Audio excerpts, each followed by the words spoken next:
Hello everyone, आशा करता हूँ आप सभी अच्छे होंगे। मैं प्रदीप चौहान आपका स्वागत करता हूँ आपके अपने चैनल प्रदीप चौहान मैथ्स में। और आज मैं बात करने वाला हूँ क्लास 11th और 12th के एक बेहतरीन टॉपिक की, जो कि है फंक्शंस। ये फंक्शन एक कैलकुलस का पार्ट होता है।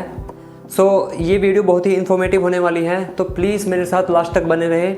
Without any further delay let's get started. तो गाइस चलिए बात कर लेते हैं फंक्शंस की। तो फंक्शंस क्या होते हैं? क्या ये कोई फैमिली फंक्शंस की बात है? जी नहीं, ये कोई फैमिली फंक्शंस की बात नहीं है, ये मैथ्स के फंक्शन की बात है। ओके, तो चलिए समझते हैं। तो सबसे पहले बात कर लेते हैं कि एक्स और वाई में किस टाइप के रिलेशन होते हैं हमारे। देखिए, x plus y is equals to 1, ये एक्स और वाई में एक रिलेशन है। और x plus 2y is equals to 3, ये भी एक एक्स और वाई में रिलेशन है। और x square is equal to y, ये भी एक एक्स और वाई में एक रिलेशन है। So y is equal to x square, ये भी हमारा क्या है, एक्स और वाई में रिलेशन। तो ये क्या है हमारे relation between x and Y.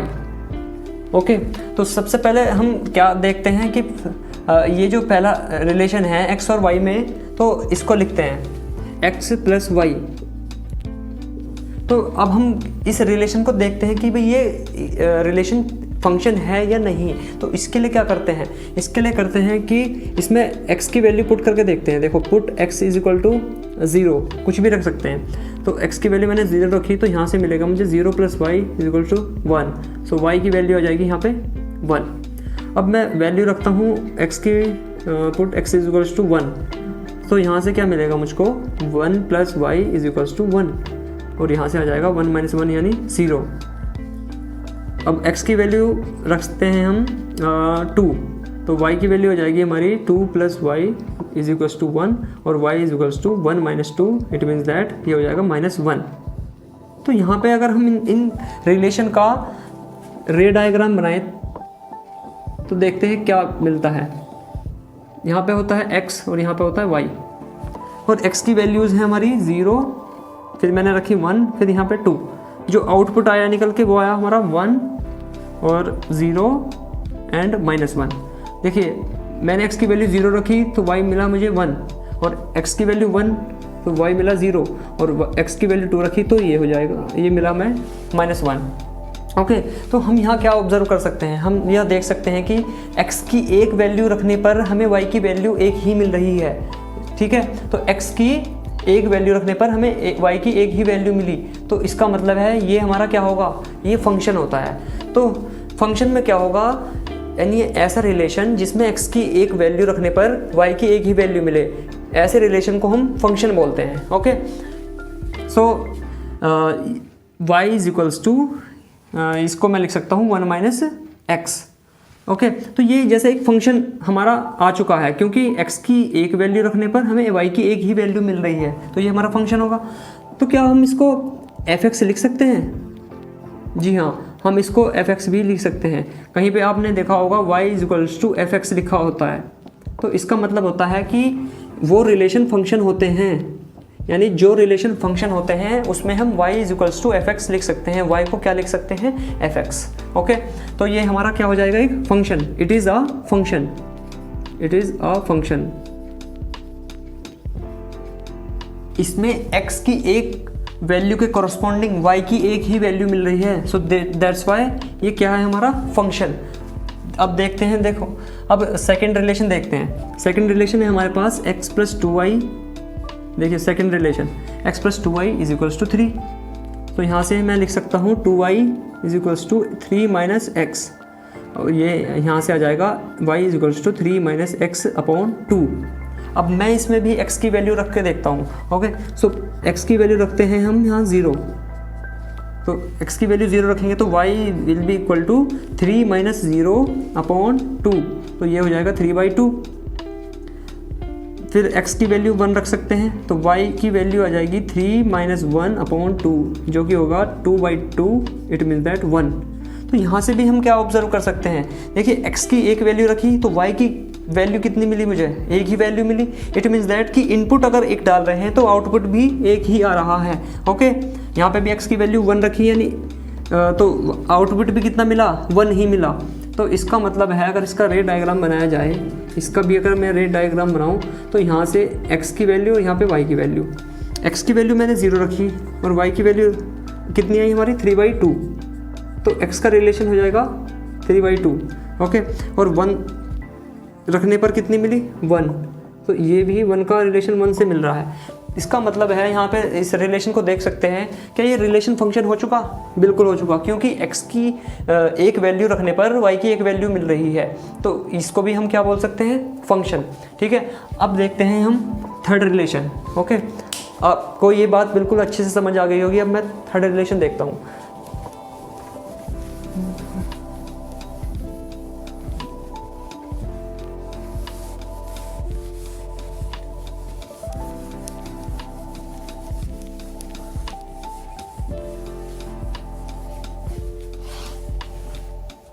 देखिए थर्ड रिलेशन देखते हैं हम। थर्ड रिलेशन है हमारे पास x² = y।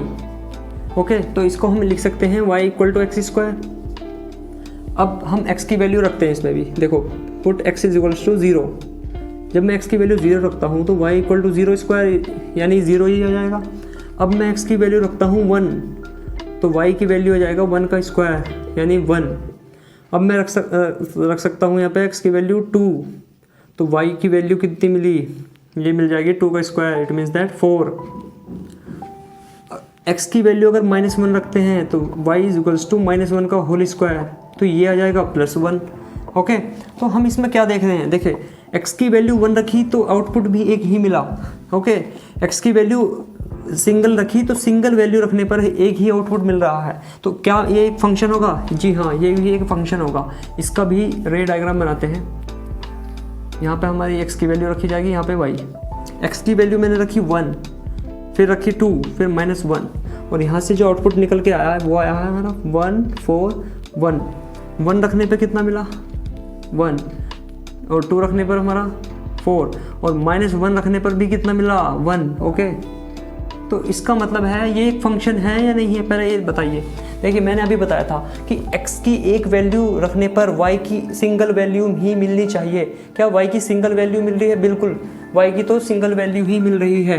लेकिन क्या y की x की एक वैल्यू रखने पर y की 2 वैल्यू मिल रही है क्या?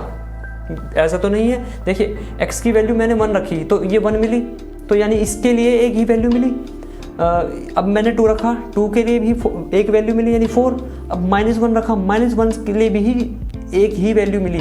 ओके, तो ये भी क्या होगा? फंक्शन। ये भी हमारा क्या है? एक function. It is a function, it is a function. तो ये रिलेशन भी हमारा क्या है? फंक्शन है। अब मैं देखता हूँ, अब इसमें फोर्थ रिलेशन देखते हैं हम। देखिए फोर्थ रिलेशन है हमारा y² = x। अब इसमें हम x की वैल्यू पुट करते हैं। चलिए पुट x = 1। जब हम x की वैल्यू 1 रखेंगे तो ये आ जाएगा y² = 1। अब यहाँ से स्क्वायर हटाते हैं तो यहाँ पे ±√1 लगता है, तो ±√1 कितना होता है? 1। तो y की वैल्यू यहाँ से कितनी मिली? यहाँ से आप देख पा रहे हो कि y की वैल्यू 2 मिल रही है। यहाँ से एक प्लस की 1 है और यह माइनस की 1। यहाँ पे एक वैल्यू नहीं है, ये सिंगल वैल्यू नहीं है, ये है -1 और 1, यानी 2 वैल्यू मिली। अब मैं x की वैल्यू रखता हूँ 2, तो यहाँ से आ जाएगा y² = 2, और जब स्क्वायर रूट हटेगा यहाँ से तो ये ± आएगा और √2। तो y की वैल्यू यहाँ से भी कितनी मिली है हमें? 2। एक तो है मानी यहाँ से +√2 एंड दूसरी है -√2। तो यहाँ से हम देख पा रहे हैं कि अगर हम x की सिंगल वैल्यू डाल रहे हैं तो y की वैल्यू मिल रही है हमें 2, यानी मोर देन 1 वैल्यू। और यहाँ से भी अगर सिंगल वैल्यू डालते हैं तो y की वैल्यू मोर देन 2। और जबकि फंक्शन के लिए क्या कंडीशन है? फंक्शन के लिए कंडीशन ये है, अगर x की वैल्यू सिंगल डालते हैं तो y की वैल्यू भी सिंगल मिलनी चाहिए। तो क्या है ये हमारा, ये फंक्शन होगा या नहीं होगा? ये कोई फंक्शन नहीं होगा, because we got more than 2 value of y, that's why it is not a function. So इसको मैं क्या लिख सकता हूँ? It is not a function. देखिए इसको मैं लिख सकता हूँ, it is not a function. It is not a function because we got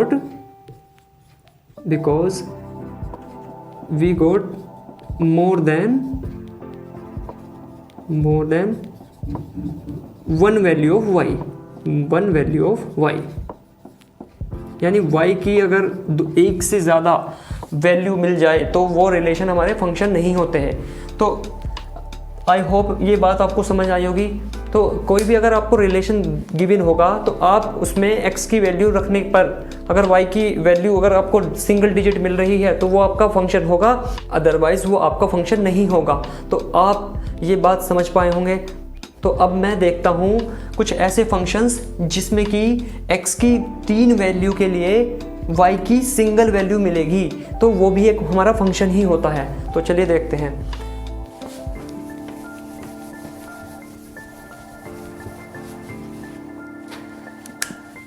अगर हमारे पास कोई फंक्शन है y is equals to x minus 1, x minus 2, x minus 3, ये एक फंक्शन है।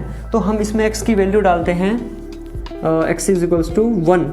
तो देखिए y की वैल्यू क्या मिलने वाली है। अगर x के प्लेस पे 1 रखा जाएगा तो 1 माइनस 1 0, और 0 की मल्टीप्लाई किसी भी नंबर में करेंगे तो क्या मिलेगा 0। तो y की वैल्यू मिल गई हमें 0। अब हम वैल्यू पुट करते हैं x की वैल्यू 2। अब हम इसमें x की वैल्यू 2 रखेंगे तो y इज इक्वल टू कितना मिल जाएगा। देखिए 2 माइनस 2 0। अब 0 की मल्टीप्लाई किसी भी नंबर में करोगे तो क्या मिलेगा 0। ओके, अब वैल्यू रखते हैं put x is equal to 3। अब x की वैल्यू हम 3 डालते हैं यहाँ पे। तो आउटपुट क्या आने वाला है y इज इक्वल टू, देखिए 3 माइनस 3 फिर से 0, तो सब 0 जाएगा। तो इसका मतलब है y भी यहाँ पे क्या मिला 0। अगर हम इसका रे डायग्राम बनाएं तो देखिए क्या मिलता है हमको। यहाँ पे x की वैल्यू है और यहाँ पे y की वैल्यू। तो देखिए यहाँ पे मैंने 1 रखा, 2 रखा, 3 रखा, लेकिन y की वैल्यू कितनी मिली 0। तो x की 3 वैल्यू, ओके, 3 वैल्यू के लिए ही y की सिंगल डिजिट मिल सकती है, लेकिन x की 1 वैल्यू के लिए y की 2 या 2 से ज़्यादा वैल्यू नहीं मिल सकती। ओके, तो ये भी हमारा क्या होगा, ये भी हमारा फंक्शन है। Okay, so this relation is also a function.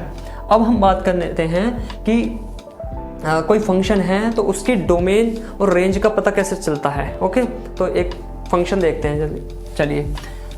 अब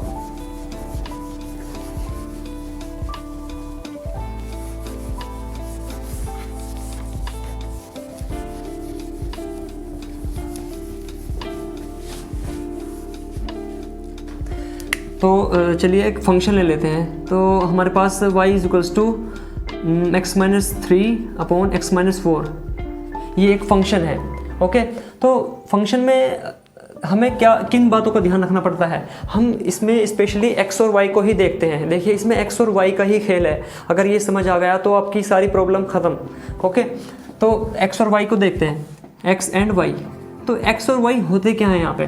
देखिए x जो है यहाँ पे डोमेन का वर्क करता है। ओके, देखिए डोमेन होता क्या है, चलो मैं बता देता हूँ। Domain, what is domain. Domain the value of x, the value of x for which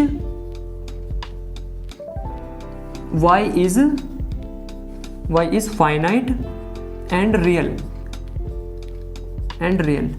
यानी डोमेन वो चीज़ है, यानी x की वो वैल्यूज़ जिसमें कि y फाइनाइट होगा और रियल होगा। यानी x की वैल्यू मैं इसमें ऐसी रखूँगा जिसमें कि y क्या आ जाए, या तो फाइनाइट आ जाए या फिर रियल आ जाए। ओके, सो फाइनाइट का मतलब क्या है। फाइनाइट का मतलब होता है यानी यूनिक नंबर, यानी जो इनफाइनाइट ना हो।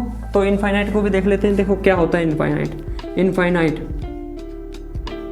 एंड अनडिफाइंड भी आपने देखा होगा, अनडिफाइंड। ओके, और रियल तो आप जानते ही हो। चलो रियल नंबर की भी बात करेंगे। देखो इनफाइनाइट का मतलब यानी इनफाइनाइट यानी नॉट डिफाइंड एक तरह से, और ये हो जाएगा माइनस इनफाइनाइट। और अनडिफाइंड टर्म कौन कौन सी होती है, देखिए जैसे 0.0 आपका आ गया, वो अनडिफाइंड होगा। इनफाइनाइट अपॉन इनफाइनाइट होगा, वो हमारा अनडिफाइंड होगा।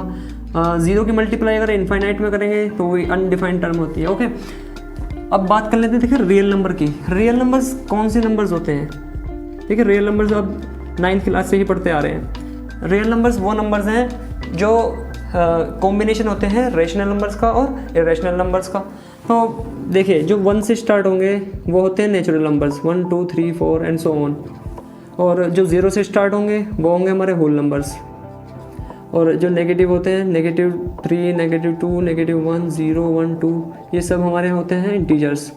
और 0.1, 2/3, -1/4 ये सब हमारे होते हैं रेशनल नंबर्स। और इरेशनल √2, √3, √5, 5√2 ये सब हमारे क्या होते हैं, इरेशनल नंबर्स। तो यानी इन सब का जो कलेक्शन है, आप कलेक्शन देख पा रहे हो, तो ये सब इनको क्या बोलते हैं, रियल नंबर्स। ये सब हमारे रियल नंबर कंसिडर होते हैं। ओके, क्या रियल नंबर से दूसरे भी कोई नंबर होते हैं? जी हाँ, इसमें आपने 11th क्लास में पढ़े होंगे इमेजिनरी नंबर। तो इमेजिनरी नंबर क्या होते हैं, जो इमेजिन किए जाते हैं। -5 भी आ सकता है, तो ये हो जाएगा 5i। तो ये जितने भी नंबर्स हैं आयोटा में, जितने भी नंबर्स होते हैं वो हमारे इमेजिनरी नंबर होते हैं। ओके, तो इमेजिनरी नंबर की भी हम बात करेंगे। ओके, तो सबसे पहले देख लेते हैं कि भाई डोमेन। तो डोमेन मैंने बताया कि x की वो वैल्यू जिसमें कि y क्या आ जाए, फाइनाइट आ जाए और रियल नंबर आ जाए। ठीक है, तो उसको हम बोलते हैं डोमेन। तो चलिए अब मैं इसकी x की वैल्यू रख के देखता हूँ यहाँ पे, है ना। सो पुट x की वैल्यू मैं रखता हूँ चलो 1, तो देखना y कितना मिलेगा, y = 1 - 3, 1 - 4, ये हो जाएगा y = -2 / -3, तो ये हो जाएगा y = 2/3। तो देखिए मैंने x की वैल्यू 1 रखी, यानी 1 रखने पर हमें जो वैल्यू मिली y की वो फाइनाइट मिली, यानी रियल नंबर मिली। तो ठीक है, अब देखते हैं, अब x की वैल्यू 2 रख लेते हैं, y = 2 - 3 / 2 - 4, तो ये हो जाएगा -1/- 2, ये 1/2। तो x की वैल्यू रखने पर y की वैल्यू रियली मिल रही है। ओके, अभी तक तो रियल मिल रही है, अभी तक तो कोई प्रॉब्लम नहीं है। अब हम रखते हैं x की वैल्यू 4। ओके, y = 4 - 3 / 4 - 4, सो ये हो जाएगा 1/4 - 4 यानी 0। देखिए 1/0, इससे कोई प्रॉब्लम है? बिल्कुल इससे प्रॉब्लम होगी, क्योंकि ये है हमारी ये है नॉट डिफाइंड, है ना, ये भी नॉट डिफाइंड। ये किसको ट्रेंड करता है, इनफाइनाइट को। तो इसके आने से कोई प्रॉब्लम हुई? बिल्कुल हो गई। तो इसके आने से हमें प्रॉब्लम है, तो इसका मतलब है कि जो डोमेन होगा x में, इसमें क्या होगा, तो इसमें जो है हम x की वैल्यू 4 नहीं लेंगे, बाकी सब रियल नंबर ले सकते हैं, क्योंकि बाकी सब x की वैल्यू रखने पर इस फंक्शन पर कोई भी फ़र्क नहीं पड़ने वाला। मतलब कोई भी फ़र्क का मतलब है कि ना तो कोई इनफाइनाइट फॉर्म बन रही, ना 0/0 की फॉर्म बन रही, ना इनफाइनाइट की बन रही। ओके, यानी कि कोई ना कोई वैल्यू कौन सी आ रही है, ये वैल्यू आ रही है हमारी फाइनाइट।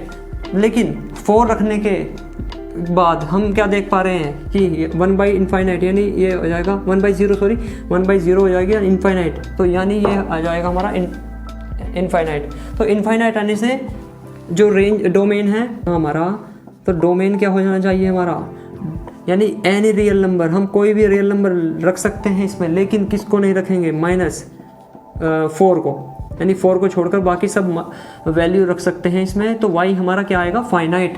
तो इसको ही हम क्या बोलेंगे, डोमेन। ये हमारा डोमेन हो जाएगा। ओके, यानी x की वैल्यू सारी की सारी वैल्यू रख देंगे, लेकिन 4 को छोड़कर।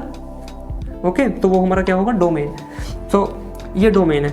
अब ये R क्या है, यहाँ पे R होता है रियल नंबर का सेट, ऑल रियल नंबर। इसके अंदर ये सारे रियल नंबर हैं, और इसमें से 4 नंबर यानी 4 का सेट जो है माइनस कर दिया। ओके, तो अब हम क्या कर सकते हैं, इसको नंबर लाइन पे भी दिखा सकते हैं। तो नंबर लाइन पे दिखाने के लिए कैसे दिखाते हैं, देखो सबसे पहले मैं आपको कुछ ब्रैकेट के नाम बता दूं। देखो ये होता है हमारा ओपन ब्रैकेट। सो इसका मतलब क्या है, अगर इसके यहाँ पे लिखा हुआ है 2 और यहाँ पे लिखा हुआ है 3, तो इसमें क्या होगा, ये ओपन ब्रैकेट है। कैसा ब्रैकेट है, ओपन। अब ओपन ब्रैकेट में जो है 2 और 3 कंसीडर नहीं होते। देखो 2 भी नहीं है इसके अंदर, ना ही 3 है, तो इसके बीच के सारे रियल नंबर होंगे। देखो 2 और 3 के बीच में जितने भी रियल नंबर्स आते हैं वो सब इसके अंदर हैं। तो 2 और 3 के बीच में कितने रियल नंबर्स होंगे, तो कितने होंगे, वो होते हैं हमारे इनफाइनाइट, बहुत सारे नंबर। ठीक है, इसको काउंट भी नहीं कर सकते आप। 2.1, 2.01, 2.3, 2.4 इस तरह के हमारे जितने भी रियल नंबर्स हैं वो उसके अंदर आते हैं, जो कि बहुत होते हैं इनफाइनाइट, अनकाउंटेबल। ओके, तो रियल नंबर की बात कर रहा हूँ मैं। ओके, जो रियल नंबर कितने होते हैं, इनफाइनाइट, इन दोनों के बीच। अब दूसरे ब्रैकेट की बात कर लेते हैं। दूसरा ब्रैकेट होता है हमारा 2, 3, यानी ये है हमारा ब्रैकेट क्लोज्ड, इसको बोलते हैं क्लोज्ड ब्रैकेट।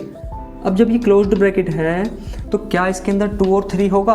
बिल्कुल, इसके अंदर 2 और 3 भी होगा और इसके बीच के सारे नंबर्स इसमें इंक्लूड होंगे, सारे रियल नंबर्स इसमें इंक्लूड होंगे। ओके, तो ये मैंने दोनों ब्रैकेट के बारे में बताया आपको, इसके बारे में आपको पता होना चाहिए। इसमें क्या होगा, देखिए एक ब्रैकेट और देख लेते हैं, 2, 3। इसमें क्या है, इस ब्रैकेट का मीन्स है कि इसमें 2 है बट इसमें 3 नहीं है। इसका मतलब ये है कि यहाँ इधर से ये ओपन है, जब इधर से ओपन है तो इसका मतलब है इसमें 3 इंक्लूड नहीं है। इसमें 2.999 इंक्लूड है लेकिन 3 इसमें इंक्लूड नहीं है, इसमें 2 भी इंक्लूड है। ओके, अब मैं देखता हूँ, इधर से ओपन कर दिया 2 और इधर से क्लोज कर देते हैं, तो इसमें क्या होगा, इसमें 2 नहीं है और इसमें 3 है, बिकॉज यहाँ से जो है ये क्लोज है ना। क्लोज ब्रैकेट का मतलब है कि 3 कंसिडर होगा, इसमें 2 कंसिडर नहीं होगा। और यानी 2 और 3 के बीच 3 है ना, 2 और 3 तक के जितने भी नंबर्स हैं वो इसके अंदर इंक्लूड होंगे, बस ओनली किसको छोड़कर, 2 को छोड़कर। 2.1, 2.2 ये सब नंबर इसमें इंक्लूड होंगे। ओके, तो ये हैं हमारे ब्रैकेट्स कुछ। तो अब इसको मुझे दिखाना है, इस डोमेन को दिखाना है मुझे रियल नंबर लाइन पे। तो देखिए नंबर लाइन बना लेते हैं सबसे पहले। देखिए नंबर लाइन इधर होता है -∞, इधर होता है +∞। तो यहाँ पे देखिए, यहाँ पे 0, 1, 2, 3, 4। अब इसमें क्या है, रियल नंबर कुछ भी हो सकता है लेकिन 4 नहीं होगा। देखिए 4 को नहीं लेना तो इसका ओपन ब्रैकेट लगाना पड़ेगा। देखिए ओपन ब्रैकेट ऐसे लगाएगा, यहाँ पे ऐसे लगाते हैं इसमें, और सारी वैल्यू ले लेंगे इसमें, इधर की भी सारी वैल्यू और इधर की भी सारी वैल्यू, लेकिन किसको छोड़कर, एक्सेप्ट 4, यानी 4 इसमें इंक्लूड नहीं होगा। तो इस डोमेन को मैं ऐसे भी लिख सकता हूँ। देखिए डोमेन को कैसे लिख सकता हूँ, ये लिख सकता हूँ मैं -∞ to ∞, बट नॉट इंक्लूडेड 4। ठीक है, इसका ये दूसरा वे है, इसको नंबर लाइन पर इस तरह से रिप्रेजेंट करते हैं। अब चलिए देखते हैं दूसरा कोई फंक्शन देख लेते हैं डोमेन निकालने के लिए।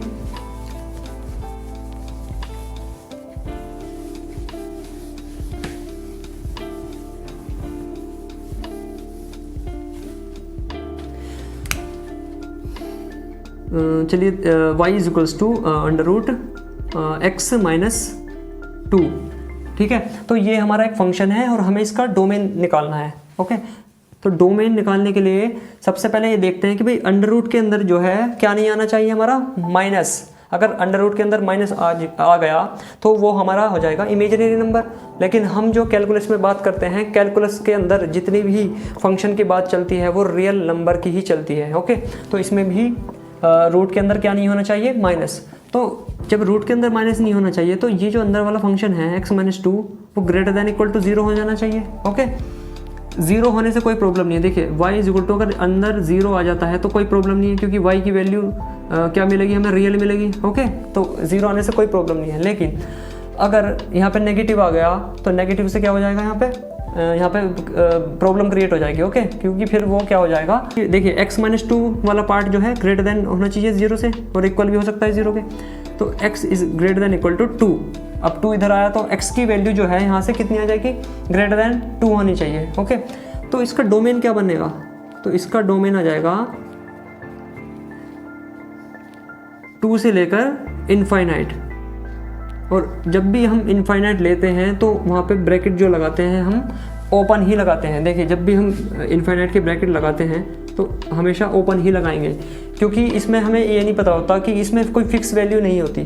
तो दैट्स वाई हम इसको ओपन ब्रैकेट में ही लेते हैं। अब इसको नंबर लाइन पे भी ड्रॉ कर लेते हैं। देखिए नंबर लाइन पे कैसे ड्रॉ करते हैं, इधर लिखते हैं -∞ और इधर लिखते हैं +∞। यहाँ पे 2। ओके, अब यहाँ पे कैसा ब्रैकेट लगा हुआ है, यहाँ पे क्लोज्ड ब्रैकेट है, तो इसका मतलब है यहाँ पे इस सर्कल को मुझे फिल करना होगा, इसको डार्क करना होगा। इसका मतलब ये है कि यहाँ पे 2 इंक्लूडेड है और 2 से बड़े नंबर यानी इधर होंगे वो सारे के सारे इसके अंदर इंक्लूड होंगे। ओके, तो इस तरह से हम इसको, इस डोमेन को नंबर लाइन पे भी शो कर सकते हैं। तो आई होप ये वीडियो आपको अच्छी लगी हो। अगर आपको वीडियो अच्छी लगी हो तो प्लीज़ कमेंट करके बताइए कि इस वीडियो का कौन सा पार्ट आपको अच्छा लगा। तो that's all for today's topic. So I will see you next video. Till the time, good bye.